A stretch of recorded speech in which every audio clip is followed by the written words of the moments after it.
Welcome to the channel quick prep classes. My name है शाहरुख सैफी। तो बच्चों, ये हमारा 10th एपिसोड है और ये भी आपके लिए इम्पोर्टेंट इस वजह से है क्योंकि इसके अंदर आज जो हम सेक्शन को कवर करने वाले हैं वो सोशल साइंस का 4th पार्ट जो कि है इकोनॉमिक्स। 10 मार्क्स का आपसे पूछा जा रहा है, तो इसे सिंगल वीडियो में हम कंप्लीट करने वाले हैं। इससे पहले मैंने बच्चों आपको हिस्ट्री का सिंगल पार्ट में कंप्लीट करा दिया है, ऑलमोस्ट 90% के आसपास जो जो इंपॉर्टेंट क्वेश्चन होते हैं। और आज की इस वीडियो में हम कंप्लीट करेंगे इकोनॉमिक्स को। तो एक बार आप सिलेबस देखना चाहोगे तो ये टोटल 10 टॉपिक्स आपको पढ़ के जाने हैं। अगर आप देखोगे ये जो जीडीपी, जीएनपी और एचडीआई, हालांकि अपने आप में काफी वाइडर टॉपिक्स हैं, बट ये सिंपल ही क्वेश्चन आपसे पूछे जाएंगे। और साथ ही सेक्टर ऑफ इंडियन इकोनॉमिक यानी कि प्राइमरी हो गया, सेकेंडरी, थर्ड, और इकोनॉमिक प्लानिंग हो गया, इंडियन बजट, इकोनॉमिक वोकैबुलरी वो तो इन्हीं क्वेश्चन में मिल जाएगी, लिबरलाइजेशन हो गया, और ये सारे टॉपिक हो गए जिसमें हम कवर करने वाले हैं। टोटल मैंने आज की इस क्लास में 60 क्वेश्चन आपके लिए रखे हैं, तो आप ध्यान से देखना। क्वेश्चन वैसे भी आपके लिए जी हाँ रैपिड फायर में चलने वाले, यानी कि जल्दी, ठीक है। और आपका एग्जाम भी आने वाला है नजदीक, तो एग्जाम से पहले मैं एक इम्पॉर्टेंट वीडियो आपको जरूर प्रोवाइड करवाने वाला हूँ और सभी बच्चों से रिक्वेस्ट है कि उस वीडियो को एग्जाम से पहले जरूर देखना, ठीक है। 12 तारीख को एग्जाम है, उससे पहले आ जाएगी। तो फर्स्ट क्वेश्चन के साथ शुरुआत करते हैं बच्चों की। बताया गया है कि निम्न में से कौन सी विधि सकल घरेलू उत्पाद की गणना में नहीं काउंट की जाती। तो अगर आप देखोगे उत्पाद, आय और व्यय, ये तीनों आपने कहीं ना कहीं 11th-12th में जो मैक्रो इकोनॉमिक्स है उसमें आपने पढ़ा होगा, लेकिन जो हाशमंद लागत है वो आपकी सकल घरेलू उत्पाद जीडीपी के अंदर काउंट नहीं की जाती। सो that is why option number D इसका राइट आंसर है। उसके बाद है कि एक देश में एक वर्ष में देश भर की जो आर्थिक क्रियाओं से आय की जो कुल मात्रा होती है उसे हम क्या कहलाते हैं। वो सिंपल सी बात है, उसे हम नेशनल इनकम कहलाते हैं, यानी कि राष्ट्रीय आय। सिंपल है। अगला क्वेश्चन है क्वेश्चन नंबर 3। राष्ट्रीय आय और वस्तु और सेवाओं का वह शुद्ध उत्पादन है जो कि एक वर्ष की अवधि में देश की उत्पादन प्रणाली में अंतिम उपभोक्ताओं के हाथ में पहुंचता है। अब राष्ट्रीय आय को लेकर ये जो परिभाषा थी वो किनके द्वारा दी गई थी, तो ये जो थी वो साइमन कुजनेट्स के द्वारा दी गई थी। इनका नाम थोड़ा अटपटा सा है लेकिन आपको ये याद करना पड़ेगा, ठीक है। उसके बाद है कि इनमें से कौन सा सतत विकास का सिद्धांत नहीं है, उसे आइडेंटिफाई करना है। देखो, मानव जीवन की गुणवत्ता में सुधार ये तो है, पर्यावरण के प्रति व्यक्तिगत दृष्टिकोण और प्रथाओं में परिवर्तन ये भी है, जीवन के सभी रूपों का सम्मान और देखभाल ये भी है। ये सारे के सारे पॉजिटिव है, लेकिन जो सिद्धांत नहीं है वो ये है कि प्राकृतिक संसाधनों का अधिकतम उपयोग। अब भला आप बताइए, एक अर्थव्यवस्था के अंदर अगर हम ज्यादा से ज्यादा नेचुरल रिसोर्सेज का यूजेस करेंगे तो इससे प्रॉब्लम क्या क्रिएट होगी। प्रॉब्लम यही क्रिएट होगी कि जो आने वाली जनरेशन है उनको काफी ज्यादा नुकसान उठाना पड़ सकता है, क्योंकि भैया डिजायर तो इतने अनलिमिटेड है, ह्यूमंस के पूछने की कोई जरूरत है नहीं, लेकिन जो रिसोर्सेज है वो तो लिमिटेड है और अच्छे तरीके से यूज करना भी हमारी रिस्पॉन्सिबिलिटी है। So that is why sustainable development के अंदर यही रूल कहा जाता है कि हम संसाधनों का इस प्रकार से इस्तेमाल करें कि आने वाली जनरेशन के लिए भी वो बच सके। एग्जाम्पल वाटर का ले लीजिएगा, पानी का, ठीक है।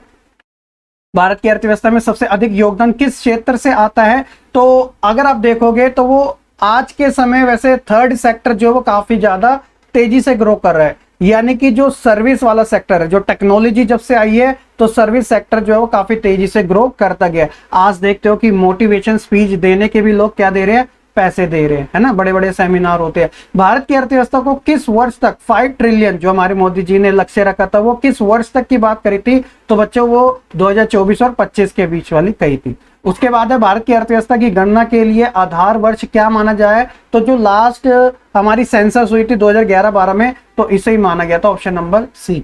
भारत में राष्ट्रीय आय के आंकड़े कौन जारी करता है, ये बड़ा इंपॉर्टेंट है। कुछ बच्चों का NSSO लगता है, बट इसका राइट आंसर CSO है। फुल फॉर्म की बात करें, सेंट्रल स्टैटिस्टिक ऑफिस, ठीक है। तो यही राष्ट्रीय आय के आंकड़ों को जारी करता है।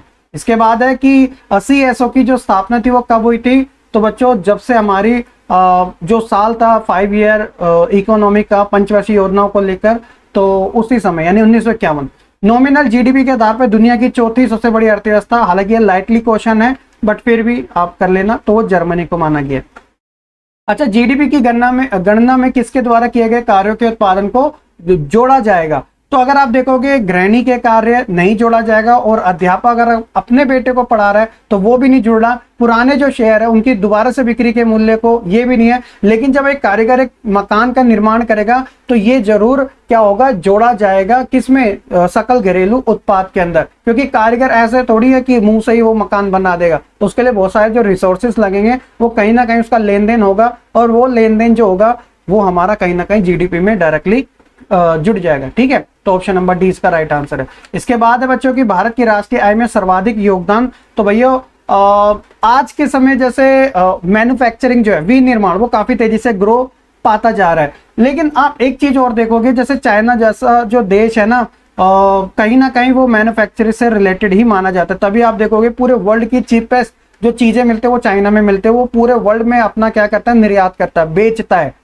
तो भारत के अंदर भी मैन्युफैक्चरिंग को ज्यादा से ज्यादा बढ़ाया जा रहा है। आपने मेक इन इंडिया का नाम सुना होगा, तो जी हाँ, उसके अंदर यही था कि आप कोई भी कंपनी हो लेकिन भारत में मैन्युफैक्चरिंग खोले, है ना। टेस्ला जो है भारत में इस वजह से नहीं आ पाई क्योंकि शर्त ही यही रखी गई थी। उसके बाद है बच्चों की वर्तमान में भारत की राष्ट्रीय आय में किस क्षेत्र का सर्वाधिक योगदान रहा है, तो वो सेवाओं को लेकर है। ठीक है, देश में राष्ट्रीय एनएसएस की स्थापना कब हुई थी, तो वो 1950 में हुई थी। तो एनएसए क्या है, आप यहाँ पे इनके बारे में रीड आउट कर सकते हो, वैसे भी आपको पता होगा। उसके बाद है कि 1867 से 68 में भारत में प्रति व्यक्ति आय 20 रुपए थी। यह किसने निश्चित किया था, तो बच्चों ये किया गया था दादा भाई नौरोजी के द्वारा। कब का बात हो रही है, 1867 और 68 की। उसके बाद है कि भारत में राष्ट्रीय आय की गणना में किस विधि का प्रयोग किया जाता है। जब नेशनल इनकम की बात आती है तो उत्पत्ति गणना विधि और आय विधि, इन दोनों के अंदर इसका इस्तेमाल किया जाता है राष्ट्रीय आय में। तो that is option number C इसका राइट आंसर है। तो ये सारे बेसिक क्वेश्चन है। ठीक है, भारत में सर्वप्रथम राष्ट्रीय आय का किसने आंकलन किया था, तो वो दादा भाई नौरोजी ही थे। और भारत की राष्ट्रीय में सर्वाधिक योगदान जो है वो थर्ड एरिया का रहा है, थर्ड क्षेत्र का रहा है। ठीक है, किस देश की आर्थिक वृद्धि की सर्वाधिक उपयुक्त माप है, तो ऑब्वियसली वो सकल घरेलू उत्पाद ही होता है किसी भी देश की आर्थिक वृद्धि का सबसे महत्वपूर्ण पक्ष। तो वो हमारी जीडीपी, जैसे अभी कोरोना के समय पूरे विश्व की जीडीपी में गिरावट देखने को मिली और भारत में तो माइनस में तक चली गई थी। निम्नलिखित में से किसको राष्ट्रीय आय में शामिल नहीं किया जाएगा। देखो, आप ए बी डी पढ़ोगे सारे पॉजिटिव लगेंगे, चाहे मकान मालिक के कब्जे में मकानों को आरोपित किराया मिलने वाला, नए पुलों के निर्माण पे किया गया सरकारी व्यय, किसी मकान की बिक्री के लिए एजेंट को दिया गया कमीशन। लेकिन लॉटरी जीतना ये राष्ट्रीय आय में शामिल नहीं किया जाएगा।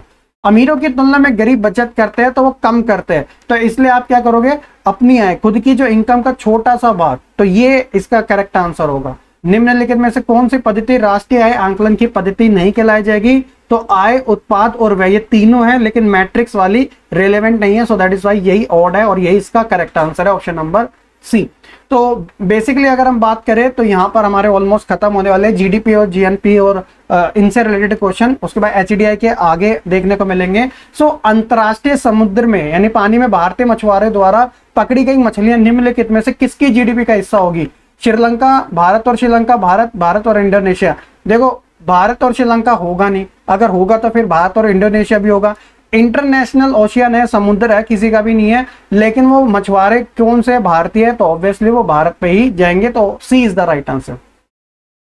अब यहां से आपको सेक्टर देखने को मिलेंगे अलग अलग, प्राइमरी, सेकेंडरी, थर्ड, फोर्थ, जो भी है वटेवर, जो आपके उसमें कंटेंट में दिया गया सिलेबस में। तो इनमें से रेशेदार फसल कौन सी है, तो चना, मूंग, कपास और मटर। तो रेशेदार पूछा जा रहा है तो वो बच्चों कॉटन है, कॉटन यानी कि कपास है। ठीक है, चना, मूंग और मटर जो है वो दलहन वाली है, दलहन। ठीक है, तो इस बात का ध्यान रखना। परिवहन सुविधा इनमें से किस क्षेत्र में शामिल होगी, तो वैसे तो कुछ बच्चों को लगेगा सर सेकेंडरी, लेकिन ज्यादातर यहाँ पे परिवहन सुविधा का नाम आ गया, यानी कि उद्योगों को एक जगह से दूसरी जगह ले जाने में जो ट्रक होते हैं, गाड़ियां होती है अलग अलग प्रकार की, उनका काफी रोल रहता है, जो कि सर्विस सेक्टर में आते हैं। और सर्विस सेक्टर मुख्यतः तौर पे थर्ड कैटेगरी में आता है, तीसरी क्रिया में आता है। So that is option number C इसका राइट आंसर है। मैन्युफैक्चरिंग में बेशक सेकंड नंबर पे आएगा परिवहन, कि उसे बनाना, ऑटोमोबाइल, ठीक है, लेकिन सुविधा के आधार पे उसे तीसरी कैटेगरी में लाया जाएगा।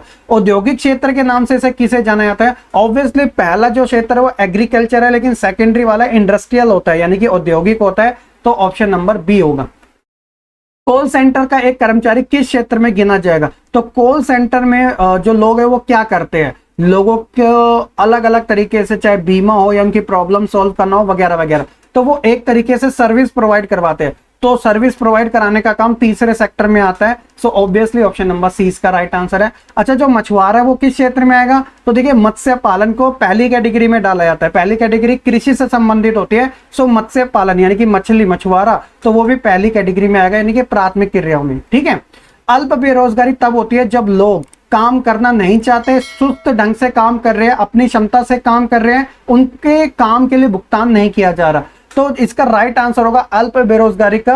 वो काम तो करना चाह रहे हैं लेकिन उस काम के बदले उनको पैसे नहीं मिल पा रहे, भुगतान नहीं हो पा रहा है। तो ये जो कंडीशन होती है ऑप्शन नंबर डी होती है। जैसे एग्जांपल के तौर पे एक किसान इतनी मेहनत करता है क्या फसल को उगाने के लिए, लेकिन सिंचाई की मात्रा सही नहीं हो पाती, बारिश नहीं हो पाती, मेहनत तो वो कर रहा है, काम करने योग्य भी है, लेकिन क्या है कुछ चीजों के ऊपर वो डिपेंडेड है। सो दैट इज उसका काम पूरा नहीं हो पा रहा, तो उसको अमाउंट नहीं मिल पा रहा। तो ये जो बेरोजगारी होती है वो अल्प बेरोजगारी होती है। इसे हम प्रच्छन्न बेरोजगारी के नाम से भी जानते हैं। ठीक है। नरेगा यानी कि आप जानते हो गारंटी वाला, नरेगा 2005 में लोगों को जो काम करने में सक्षम है कितने दिन की रोजगार की गारंटी देता है? तो आपको ऑब्वियसली पता है वो 100 दिन की है। अब 100 दिन का मतलब ये है कि ये रूरल एरिया के लिए, यानी कि जो गांव वाले एरिया होते हैं, ग्रामीण एरिया होते हैं, उसमें तो अगर व्यक्ति को काम नहीं मिल पा रहा तो सरकार क्या करेगी? उसे बेरोजगारी भत्ता देगी समय के अनुसार जो बताया गया। ठीक है। चलिए, पहले इसे मनरेगा बोला जाता था जिसमें महात्मा गांधी पहले जुड़ता था, लेकिन फिर इसे हटा के फिर राष्ट्रीय लगा दिया। ठीक है। वह क्षेत्र जो कि सरकार के द्वारा पंजीकृत होते हैं, रजिस्ट्रेशन उनका हुआ होता है, लाइसेंस मिला होता है, तो वो कौन से क्षेत्र कहलाते हैं? तो वो मुख्यतः तौर पे बच्चों संगठित क्षेत्र कहलाते हैं। जैसे एक गवर्नमेंट एम्प्लॉय का एग्जांपल ले ले, एक पुलिस वाला भी पंजीकृत क्षेत्र में आएगा, एक टीचर जो गवर्नमेंट टीचर है वो भी पंजीकृत क्षेत्र में आएगा, क्योंकि वो सरकार के अंडर में काम कर रहा है, कर्मचारी के तौर पे काम कर रहा है, जो कि अलग अलग सुविधाएं उसको प्रोवाइडेड करवाई जाती है।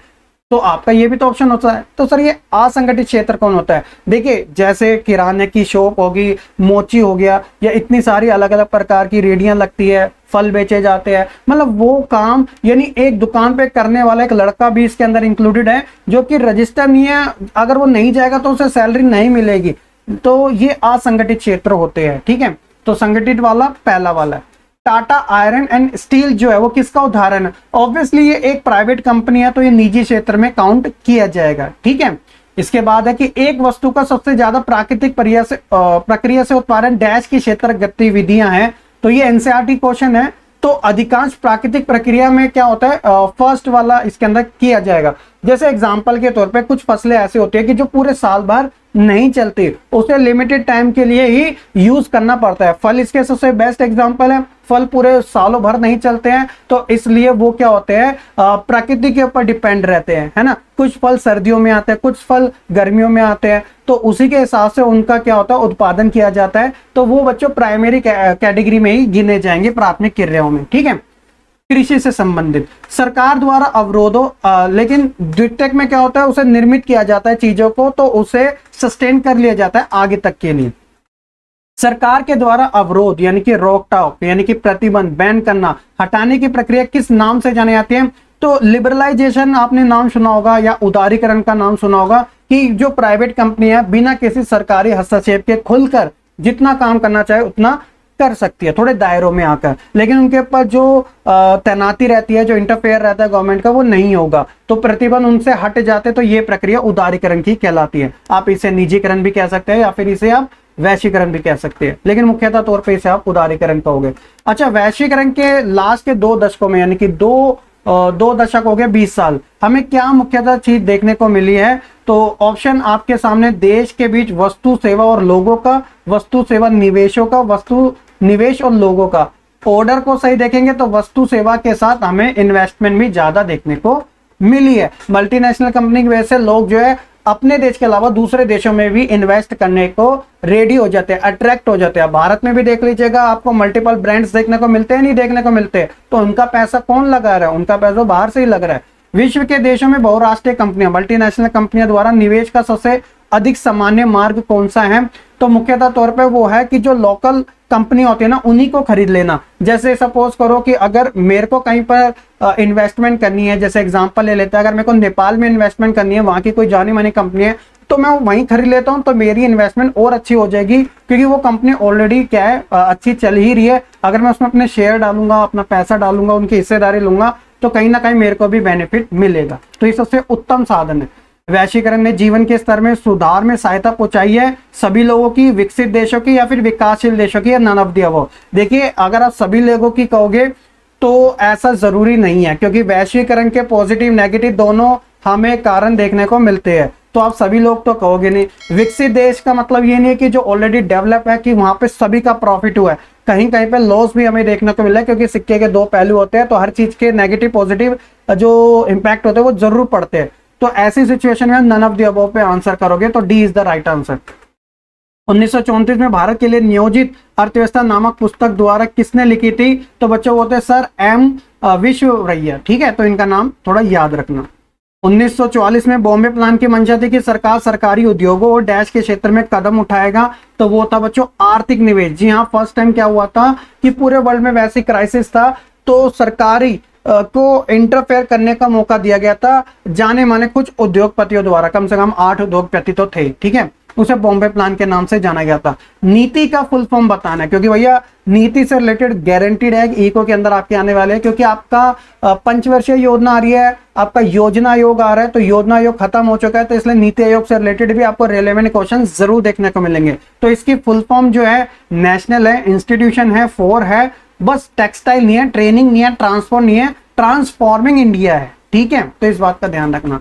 नीति आयोग के अध्यक्ष कौन होता है? तो पहले योजना आयोग के जो अध्यक्ष थे वो भी प्रधानमंत्री थे, तो योजना आयोग की जगह नीति आयोग आया, तो इसके भी अध्यक्ष जो है वो प्रधानमंत्री होते हैं अभी के समय, नरेंद्र मोदी जी। भारत में नीति आयोग के उपाध्यक्ष को कौन नियुक्त करता है? तो मुख्यतः तौर पे इसे एक डायरेक्ट रेजोल्यूशन के अकॉर्डिंग प्रस्ताव के जरिए पास किया गया था, तो सारा करता धरता यहाँ पे प्रधानमंत्री ज्यादा होता है। सो ऑब्वियसली जो नियुक्त करने का काम होता है वो राष्ट्रपति के पास नहीं जाएगा, वो प्रधानमंत्री के पास जाएगा। वर्तमान में नीति आयोग के उपाध्यक्ष कौन है? कुछ बच्चों को राजीव कुमार लगेगा, बट अब वो बदल चुके हैं बच्चों। सुमन बेरी जो है ये करंट वाले हैं, तो आपको इनका ध्यान रखना है। ठीक है, थिंक टैंक के रूप में वो नीति आयोग ही काम करता है, ना कि वायुसेना। भारत में नीति आयोग के पहले जो उपाध्यक्ष थे तो वो अरविंद पनगड़िया थे, इनका नाम आपको याद रखना है। योजना आयोग की जो स्थापना थी 1950 में कैसे स्थापित हुई थी? तो एक सीधे प्रस्ताव के जरिए स्थापित हुई थी, डायरेक्ट रेजोल्यूशन।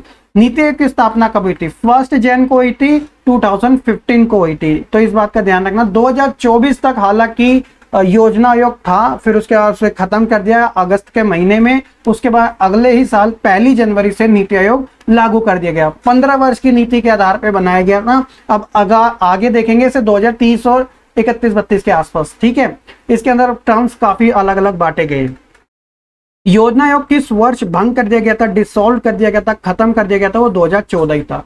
मानव विकास सूचकांक एचडीआई की रिपोर्ट कौन तैयार करता है? तो यूएनओ की एक एजेंसी है जिसका नाम है यूनाइटेड नेशन डेवलपमेंट प्रोग्राम। ठीक है, तो डेवलपमेंट प्रोग्राम का मतलब यही हो गया यूएनडीपी, तो इसका भी आपको ध्यान रखना। मानव विकास एचडीआई तैयार करने हेतु निम्न में से किसे आधार नहीं माना जाता? तो जिसे माना जाता है वो एजुकेशन है, हेल्थ है और जीवन स्तर है, लेकिन आयु को इसमें काउंट नहीं किया जाता। तो इस बात का आपको ध्यान रखना जरूरी है। इसके जनक किन्हें माना जाता है? कुछ बच्चों को लगता है कि प्रोफेसर अमृता सेन है, जो कि इंडिया से थे, लेकिन मुख्यतः तौर पे जो उसकी शुरुआत हुई थी वो महबूब उल हक के द्वारा हुई थी, जो कि पाकिस्तान से थे। सो दैट इज वाई आप प्राइमरी रिसोर्सेज में महबूब उल हक का नाम ही लोगे। यहाँ पे महबूब नाम आएगा। ठीक है, यह महबूब लिख दिया। मानव विकास सूचकांक की प्रथम रिपोर्ट कब जारी की गई थी? ऑब्वियसली 1990 में की गई थी यूएनडीपी के द्वारा। 2022 में मानव विकास और ये हर साल निकाली जाती है। और अभी के समय अगर हम बात करें तो भारत की जो रैंक आई है वो कितनी आई है? 131, वो भी आउट ऑफ आई थिंक इतने के आसपास। तो आप देख लो हम कितना भी पीछे हैं। निम्नलिखित में से कौन सा पेपरलेस बजट था? अब बजट से रिलेटेड भी आएगा, तो बच्चों वो था केंद्रीय बजट 2021-22 वाला, लास्ट ईयर करवाया गया था। रीजन भी ये था, डिजिटल किया गया था क्योंकि कोविड जैसी सिचुएशन वैसे भी चल रही थी। आर्थिक सर्वेक्षण 2021-22 का केंद्रीय विषय सेंट्रल जो सब्जेक्ट था वो था बच्चों एक तरीके से क्विक अप्रोच, यानी कि तुरंत दृष्टिकोण। थोड़ा हिंदी में टफ है लेकिन इंग्लिश में क्विक अप्रोच कहा जाता है। निम्नलिखित में से किस मंत्रालय को बजट 2021-22 में सबसे अधिक राशि दी गई थी? तो होता डिफेंस मिनिस्ट्री, यानी कि रक्षा मंत्रालय। ठीक है, जिनके अभी रक्षा मंत्री कौन है हमारे, कमेंट सेक्शन में बताइएगा, मैं नहीं बताऊंगा आपको, बाद में बता दूं। आर्थिक सर्वेक्षण 2021-22 के अनुसार 2021-22 में कौन सा क्षेत्र कोविड-19 में सबसे कम प्रभावशाली रहा? हालांकि पूरे ही सेक्टर खराब हो गए थे, लेकिन हमारा जो शुरुआत से जाना जाता है एग्रीकल्चर, भारत एक कृषि प्रधान देश है, ये सरप्लस में रहा था, प्लस में रहा था इसका उत्पादन, तो आप देख सकते हो, तो वो कृषि क्षेत्र ही था। ठीक है, निम्नलिखित में से कौन सा एक सतत विकास का लक्ष्य नहीं है? तो यानी सस्टेनेबल डेवलपमेंट। तो लिंग समानता ये बिल्कुल है, जलवायु क्रिया ये भी है, जल के नीचे जीवन, लेकिन ओजोन परत का संरक्षण ये सतत विकास का लक्ष्य नहीं है। उसके बाद है कि इसकी अवधारणा संबंधित किससे है? जितने से जितने हम रिसोर्सेज को बचा सके, उनको संरक्षण प्रोवाइड करा सके, उतना ही हमारे लिए अच्छा है, क्योंकि सतत विकास का मतलब ही यही होता है कि वो आने वाली जनरेशन के लिए भी रिसोर्सेज को छोड़ना चाहती है, ताकि जो साइकिलिंग है वो अच्छे तरीके से चलती रहे। निम्नलिखित में से कौन सा भारत में सतत विकास लक्ष्यों के कार्यान्वयन के लिए एक नया नोडल स्थान है? तो ऑब्वियसली उसे नीति आयोग भी रखा गया है। तो ये हमारे रैपिड फायर में टोटल 60 क्वेश्चन थे एज पर द सिलेबस के अकॉर्डिंग। काफी गिने चुने क्वेश्चन मैंने आपके लिए निकाले हर एक सेक्शन से रिलेटेड, और इसी के अंदर आपकी कुछ इंपॉर्टेंट चीजें भी मेंशन हो चुकी है। सो होप सो कि बच्चों आपको ये वीडियो पसंद आई होगी। सो इसके बाद मैं आपको सिंगल शॉट के अंदर जियोग्राफी भी कंप्लीट करवा दूंगा। हालांकि उसका फर्स्ट टॉपिक करवा दिया था अर्थ के बारे में, लेकिन आपको कल ही जियोग्राफी भी कंप्लीट हो जाएगी, और इसके बाद हमारा एसएसटी का 40 मार्क्स कंप्लीट और कंप्यूटर भी कंप्लीट। बाकी हिंदी इंग्लिश को एक कंबाइंड वीडियो में आपको प्रोवाइड करवा दूंगा, तो इस बात का ध्यान रखना। और बस ये था आज की इस वीडियो में। Hope you like it. Please do share, subscribe, and please आप सबसे एक रिक्वेस्ट है कि टेलीग्राम ग्रुप को जरूर ज्वाइन कर लेना, क्योंकि भैया आप मुझे पता है पीडीएफ मांगोगे, तो मैं आपको अभी बता देता हूँ, अगर आपने यहाँ तक वीडियो देख रहे हो तो आप क्विक प्रैक क्लासेस सर्च कर लेना टेलीग्राम ग्रुप में, आपको वहाँ पीडीएफ मिल जाएगी। तो मिलेंगे नेक्स्ट वीडियो में, तब तक के लिए खुश रहे, पढ़ते रहे और ऐसे ही आगे बढ़ते रहे।